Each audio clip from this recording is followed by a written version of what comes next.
Hello everyone. इस session में हम इफेक्टिव कम्युनिकेशन के डिफरेंट टाइप्स ऑफ फीचर्स जो उसके अंदर इनबिल्ड होते हैं,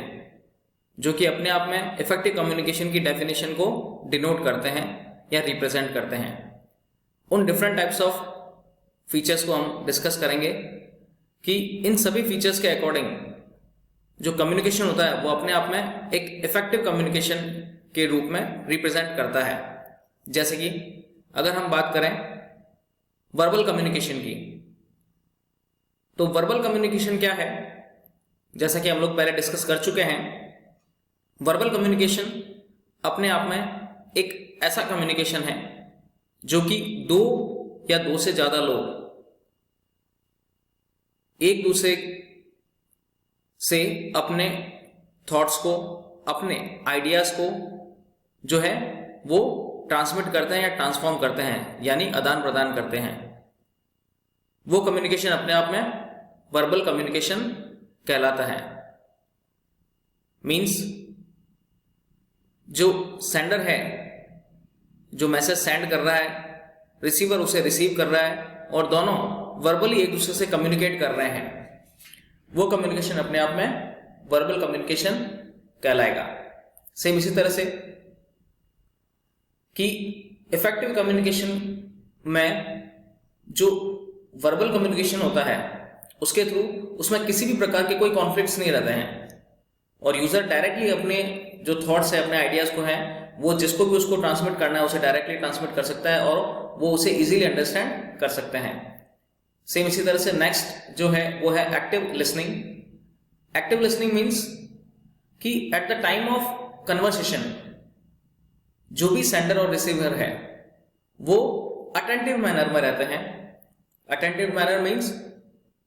एक्टिव रहते हैं कि यस सेंडर क्या कह रहा है, रिसीवर उसे प्रॉपर मैनर में, हियरिंग मैनर में सुनता है।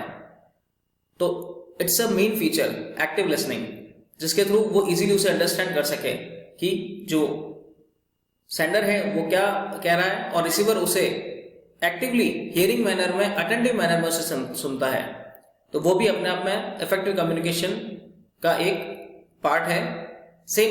इसी मैनर में अगर हम बात करें रिटर्न कम्युनिकेशन की, तो रिटर्न कम्युनिकेशन जैसे कि इसका नाम है return, in the form of return. Return form formal भी हो सकता है, इनफॉर्मल भी हो सकते हैं। जैसे कि अगर हम बात करें रिटर्न कम्युनिकेशन की, तो रिटर्न कम्युनिकेशन में हम जो भी हमारी इंफॉर्मेशन है या जो भी हम किसी बात को ट्रांसमिट करना चाह रहे हैं वो इन द फॉर्म ऑफ रिटर्न होगा, मीन्स राइटिंग फॉर्म में होगा। जैसे कि अगर हम किसी कंपनी में कोई सर्कुलर सेंड करना चाह रहे हैं या अपने ऑर्गेनाइजेशन के कोई एम्प्लॉइज हैं उन्हें किसी नोटिस के थ्रू उन्हें इंटीमेट करना चाह रहे हैं, तो इन द फॉर्म ऑफ रिटर्न हम उसे कम्युनिकेट कर सकते हैं, जिसके थ्रू एम्प्लॉइज या ऑर्गेनाइजेशन के डिफरेंट टाइप्स ऑफ मेंबर्स उसे इजीली अंडरस्टैंड कर सकें। सेम इसी फॉर्मेट में नेक्स्ट अगर हम बात करें नॉन वर्बल कम्युनिकेशन, यानी कि एक इस प्रकार का कम्युनिकेशन जिसमें किसी प्रकार का वर्बल कम्युनिकेशन नहीं हो, यानी किसी भी प्रकार की कोई बातचीत नहीं हो। इन अदर वर्ड्स अगर हम बात करें, it's a type of symbolic, यानी कि हम सिंबॉलिक या सिंबल्स के थ्रू जो कम्युनिकेशन करते हैं वो कम्युनिकेशन नॉन वर्बल कम्युनिकेशन में या उसके फॉर्मेट में आता है। But it's also a type of effective communication, क्योंकि जैसे कि अगर हम सिंपल सा एग्जाम्पल लें कि नॉन वर्बल कम्युनिकेशन, जैसे कि अगर हम ड्राइविंग कर रहे हैं और ड्राइविंग करते समय हमें दिखता है कि यस जैसे डिवाइडर आ रहा है या यू टर्न है आगे या आगे जिगजैग है, तो इस तरह के सिंबॉलिक साइन बोर्ड्स जो लगे हुए होते हैं, जब जैसे ही हम उन साइन बोर्ड्स को देखते हैं या आगे रेलवे क्रॉसिंग है तो जैसे ही हम उन साइन बोर्ड्स को देखते हैं तो एट दैट टाइम इजीली हमें ये कम्युनिकेट होता है कि yes something wrong over there, या कुछ है वहां पर, या आपको स्पीड कम करनी है, आगे रेलवे क्रॉसिंग है तो आप उसका ध्यान रहे। तो it's also a type of non verbal communication. इसमें हमारा कम्युनिकेशन हुआ है, we can easily understand what they are saying by the symbolic form. Like जैसे अगर बात करें डेंजर सिंबल की, जैसे डेंजर जो खतरा होता है, कहीं पर कई इलेक्ट्रिक बोर्ड या कहीं पर बिजली के बड़े बड़े इक्विपमेंट्स होते हैं जहाँ पर जो पावर है वो बहुत ज़्यादा होता है, तो at that time they are placing over there symbol in the form of symbol, it's a danger. So we can easily understand कि भाई समथिंग रॉन्ग ओवर देयर, कि कुछ वहाँ पर गलत है, वहाँ खतरा है, तो वहाँ पर नहीं जाना चाहिए. It's a symbolic form and effective. We can easily understand. Like अगर हम किसी के घर जाते हैं और घर के गेट पे आता है बी वेयर ऑफ डॉग, ठीक है, तो एट दैट टाइम हमें ध्यान हो जाएगा कि यस हम जहाँ पर जा रहे हैं उनके वहाँ पर डॉग है और हमें ध्यान रखना है, बेल रिंग करनी है तो थोड़ा दूर रहना है, और एट दैट टाइम हमें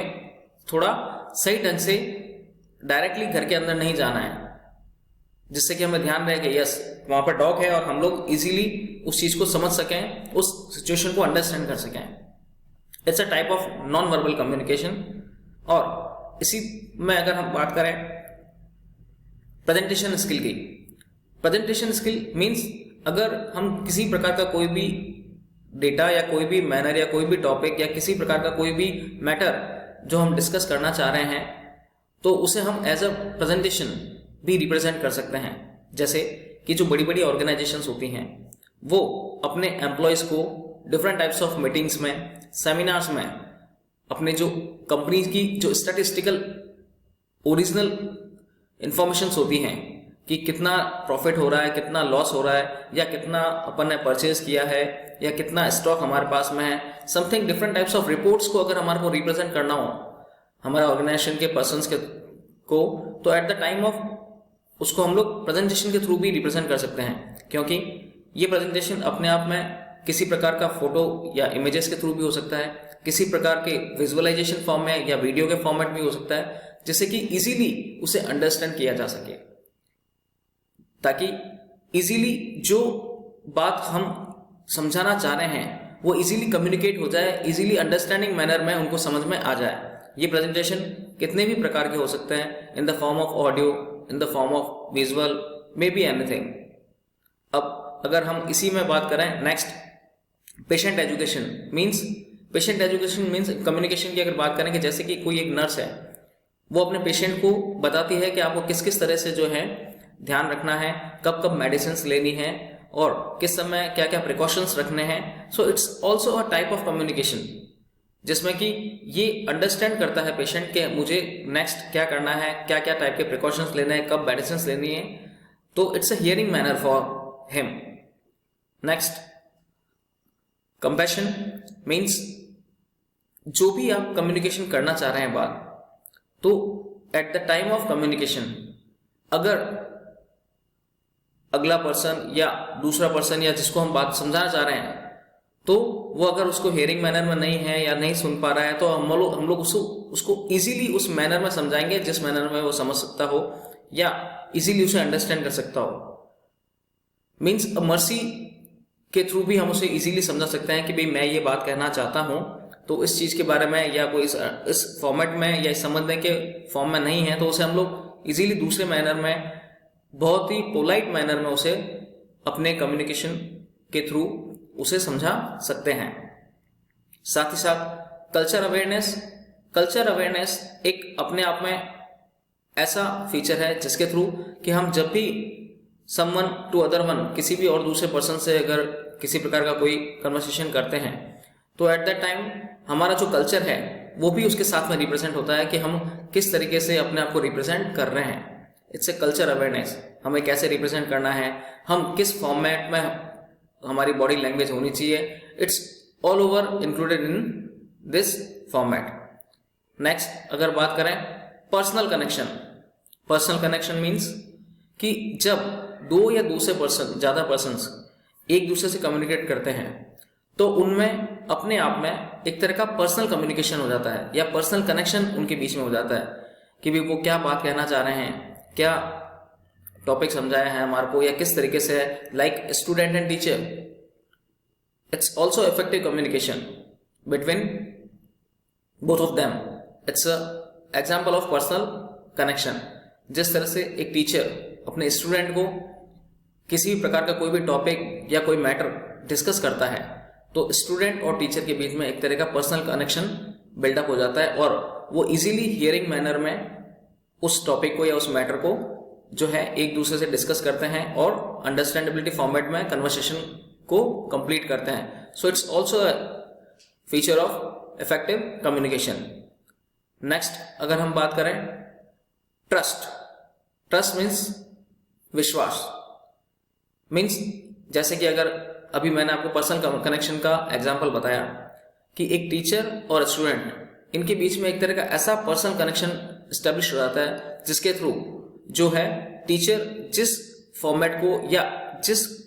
बात को भी कम्युनिकेट करना चाह रहा है तो स्टूडेंट उसे बहुत ही इजीली हियरिंग मैनर में उसे सुनता है, समझता है और उसका उसके टीचर के प्रति जो है ट्रस्ट बिल्डअप होता है. मीन्स विश्वास कि भी जो सर ने कहा है वो सही है या अदर किसी प्रकार का कोई भी बात या कन्वर्सेशन वो कर रहे हैं तो वो उसे हियरिंग मैनर में तो सुनते हैं एज वेल एज उस पर प्रॉपर मैनर में ट्रस्ट भी करते हैं क्योंकि उनके बीच में एक तरह का पर्सनल कनेक्शन भी बिल्डअप हो जाता है. So it's all over the different types of features which is included in effective communication. यानी कि एक इफेक्टिव कम्युनिकेशन इफेक्टिव तभी कहलाएगा जब ये सारे के सारे जो फीचर्स हैं वो उसमें इनबिल्ड होंगे, क्लब होंगे, तो वो कम्युनिकेशन अपने आप में इफेक्टिव कम्युनिकेशन कहलाएगा. I hope you understand. Thank you.